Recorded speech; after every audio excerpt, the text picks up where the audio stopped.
शाम ढलने वाली है। ऋषभ और उसके दोस्त पास ही के खुले मैदान में बैठे हुए हैं। ठंडी के दिन है, इसीलिए सभी दोस्त आग जलाकर बातें कर रहे हैं। ऋषभ, मौसम काफी डरावना है। आज तो वो तुम्हारा किस्सा सुना दो।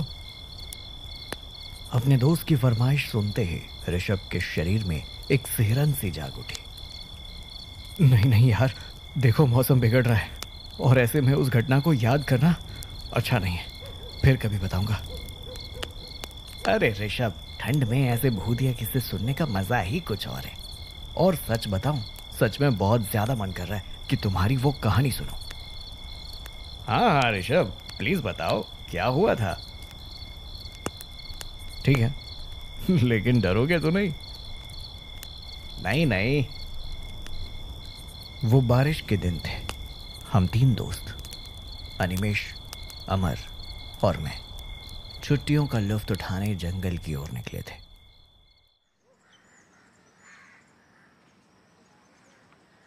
भाई सारा सामान पैक कर लिया। कैंपिंग के लिए टेंट्स हैं, कुछ सूखी लकड़ियां ले लिए जलाने के लिए, और बहुत सारा खाना भी। तू वो तो नहीं भूला? अरे वो कैसे भूल सकते हैं।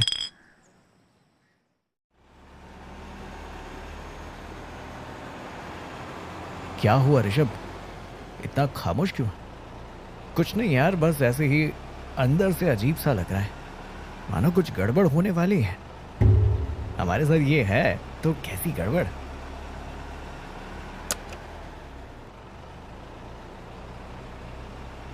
सही कहा। थोड़ी देर के बाद जीप घाट के रास्ते आगे बढ़कर जंगल के पास पहुंची।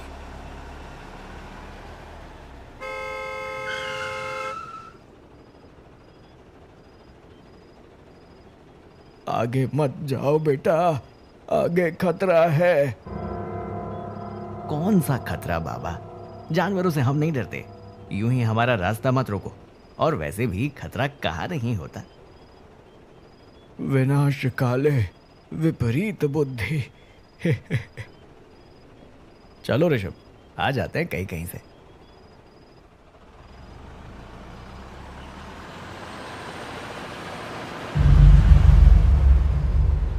अमर, बूढ़े बाबा का कहना हमने टालना नहीं चाहिए। ओहो ऋषभ, तुम भी ना, ज्यादा से ज्यादा क्या हो, हवाएं, जानवर। अरे हम निकल आएंगे जीप से, डरो मत।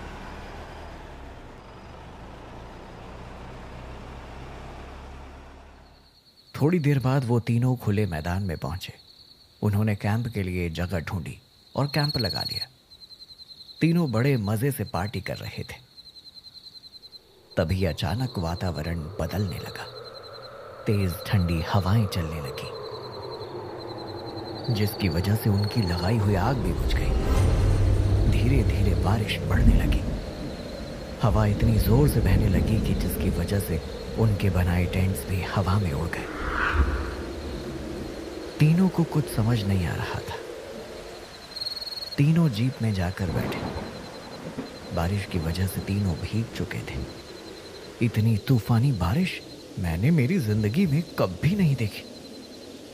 हमें कहीं ना कहीं तो रुकने के लिए जगह ढूंढनी पड़ेगी। इतनी तेज बारिश से बाहर रहना खतरे से खाली नहीं है। हाँ, और रात भी बहुत हो गई है। चलो कहीं रुकने का इंतजाम करते हैं। दोस्तों, वो देखो, वहां एक झोपड़ी दिखाई दे रही है।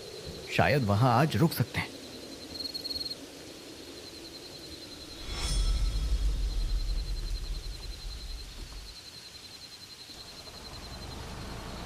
ऋषभ ने जीप झोपड़ी की ओर मोड़ी। अंधेरा चीरते हुए वो तीनों झोपड़ी के पास पहुंचे।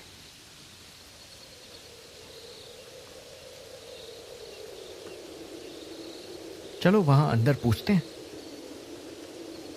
तीनों झोपड़ी के सामने खड़े थे। हेलो, कोई है यहां? कुछ देर कोई आवाज सुनाई नहीं दी। चारों ओर बस बारिश और तेज बह रही हवाओं की सरसराहट भरी आवाज सुनाई दे रही थी।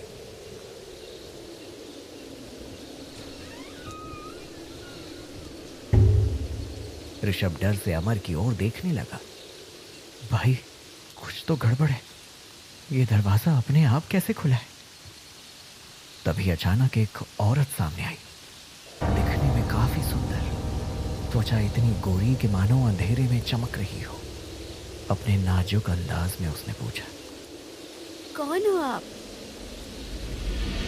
तीनों दोस्त उस औरत को देख हड़बड़ा गए थे। बाहर बहुत बारिश चल रही है और यहाँ आसपास रुकने का कोई ठिकाना नहीं है।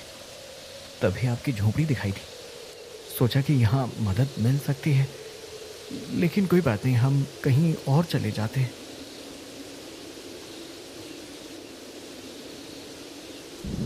रुको, आप यहाँ रुक सकते हैं।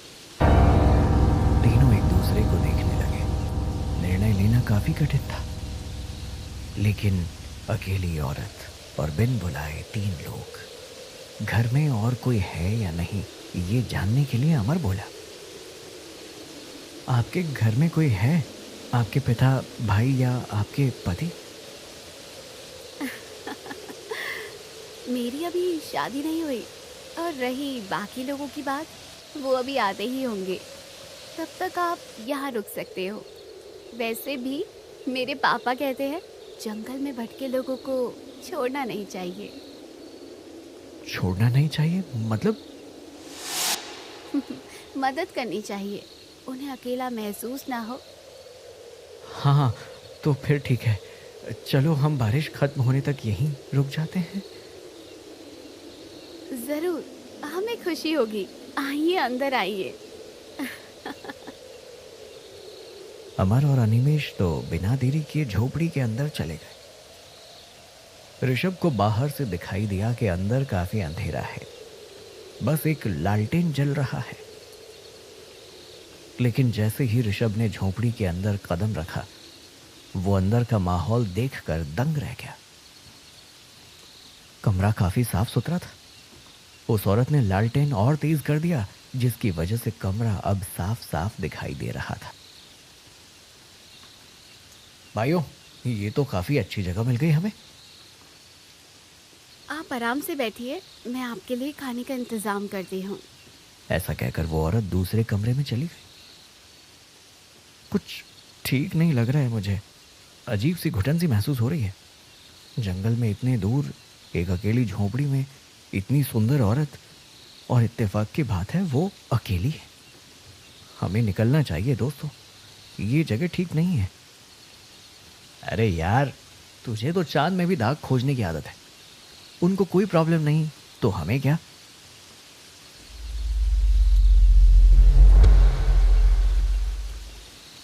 अंदर के कमरे से एक अजीब आवाज आई, जैसे कुछ काटा गया हो।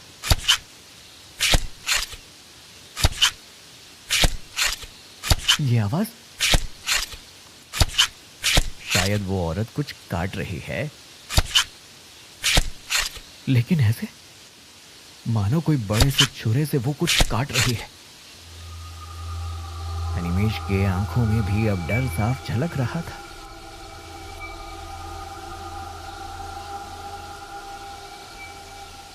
ये लीजिए, भूख लगी होगी ना? और उन तीनों के हाथ में खाने की प्लेट्स थमा दी। तीनों आश्चर्य से हैरान थे, क्योंकि उनके मनपसंद के व्यंजन उस औरत ने बनाए थे। ये तो मेरे फेवरेट पकोड़े हैं और मेरे मनपसंद छोले भटूरे। आहा! ऋषभ तो दंग था, क्योंकि उसके मनपसंद दही भल्ले उस औरत ने बस 5 मिनट में बना दिए थे। ये कैसे हो सकता है? इसको कैसे पता कि हमें क्या चाहिए? मैं पानी लाती हूँ।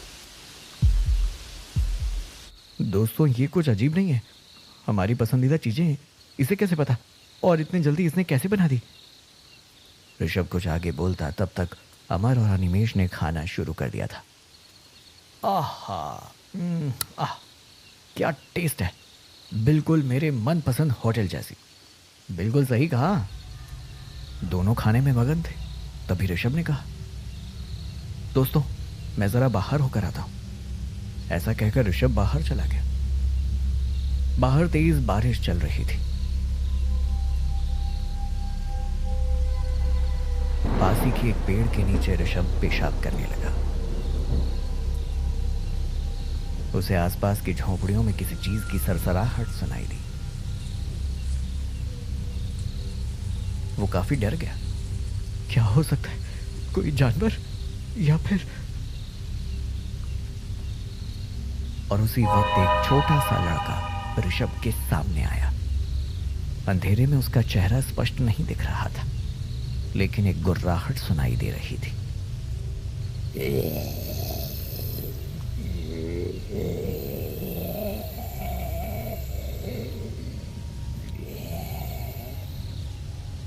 तभी आसमान में बिजली चमकी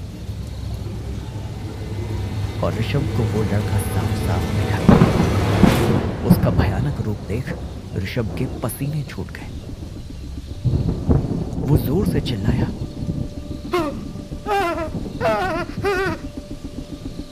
वो पीछे हटने लगा।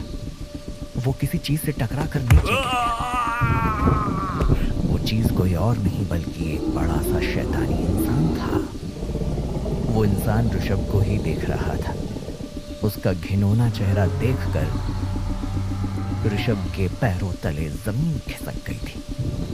ऋषभ वहां से भागते हुए झोंपड़ी में पहुंचा। अंदर जाते ही उसने देखा कि कमरा पूरा बदल चुका है। जहां साफ सुथरा था, अब वहां गंदगी है और किसी सड़ चुकी चीज की बदबू आ रही है। और उसके दोस्त अमर और अनिमेष खाना खाने में दंग थे। अब प्लेट में पकवान नहीं बल्कि मरे हुए कीड़े मकोड़े और मेंढक थे, और दोनों ही उन्हें बड़े चाव से खा रहे थे। एक मिनट, ये क्या है? अरे तुम ये क्या खा रहे हो? अरे फेंको से। पागल हो क्या? इतना बेहतरीन खाना फेंक दे। चलो तुम्हारी प्लेट उठाओ या फिर मैं खा लूं। ऋषभ का ध्यान उस प्लेट पर गया जहां कुछ देर पहले लजीज दही भल्ले थे, लेकिन अब तो ऋषभ को प्लेट में रेंगते हुए कीड़े दिखाई दिए। ये एक चाल है, हम लोगों को फंसाया जा रहा है। तुम लोग नहीं समझ रहे हो। ये क्या? लेकिन अब अमर और अनिमेष को होश आ जाता है और दोनों प्लेट देख उल्टी कर देते हैं। तभी अचानक अंदर के कमरे से कुछ अजीब आवाज सुनाई दी, मानो कोई हंस रहा हो।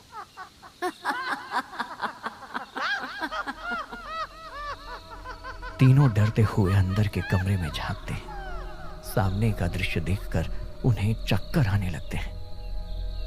अंदर जमीन पर एक चूल्हा है जिस पर एक बहुत बड़ी कढ़ाई रखी हुई थी और वो औरत उसमें कुछ बना रही थी। कमरे में कंकाल और इंसानी हड्डियां और तांत्रिक साधनाओं की अजीब सी चीजें मौजूद थी। ओहो, अफसोस, सम्मोहन टूट गया, वरना आज तुम तीनों का गर्म खून पीने के लिए मेरे पिता और भाई बाहर कब से राह देख रहे हैं।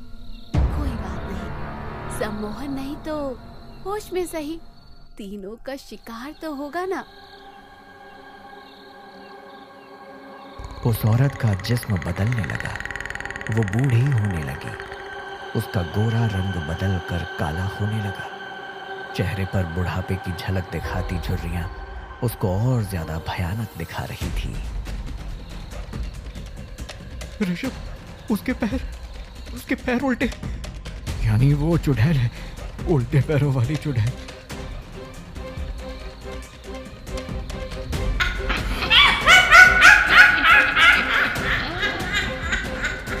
तीनों आगे कुछ सोचते उससे पहले वो चुड़ैल तेजी से उनके तरफ आगे बढ़ी। तीनों घबराकर झोपड़ी के बाहर आ गए और जल्दी से जीप में बैठ कर ऋषभ जीप शुरू करने की कोशिश कर रहा था, लेकिन जीप शुरू होने का नाम नहीं ले रही थी। शायद किसी ने जीप को पीछे से पकड़ रखा था। हाँ, वो वही शैतान था जो ऋषभ को झाड़ियों में दिखाई दिया था। शायद वो चुड़ैल का पिता था और चुड़ैल का छोटा भाई जीप के रूफ पर पागलों की तरह कूद रहा था। कुछ करो ऋषभ, इस तरह तो हम यहाँ से कभी निकल नहीं पाएंगे। ऋषभ ने चालाकी दिखाई और जीप को तेज गति से रिवर्स धक्के के कारण नीचे गिर गया और रूफ पे कूद रहा वो बच्चा भी नीचे गिरा। अब ऋषभ बिना कुछ सोचे जीप को भगा रहा। धुआंधार बारिश में उनकी जीप जहां रास्ता दिखे वहां तेजी से जा रही थी। अमर को जीप के साइड मीटर में कुछ दिखाई दिया। ऋषभ देखो, वो चुड़ैल अपने पीछे आ रही है।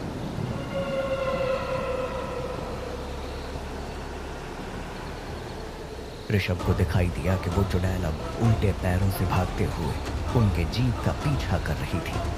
वो काफी डरावना दृश्य था। चुड़ैल की गति इतनी तेज थी कि थोड़ी देर में वो जीप के साथ साथ दौड़ने लगी। दोस्तों, शायद ये हमारा आखिरी सफर है, हम नहीं बच पाएंगे। मुझे भी वही लगता है। नहीं, हमें कुछ नहीं होगा। अमर, तुमने जीप के ड्राइवर में हनुमान जी की तस्वीर दिखाई थी, याद है? उसे बाहर निकालो। अमर ने जल्दी से हनुमान जी की तस्वीर बाहर निकाली और साइड में भाग रही चुड़ैल को दिखाई। साथ ही में ऋषभ ने साउंड सिस्टम पर हनुमान चालीसा भी लगा दी। जैसे ही चुड़ैल की नजर हनुमान जी की तस्वीर पर पड़ी, उसकी आंखें जलने लगी। वो जंगल में भाग गई।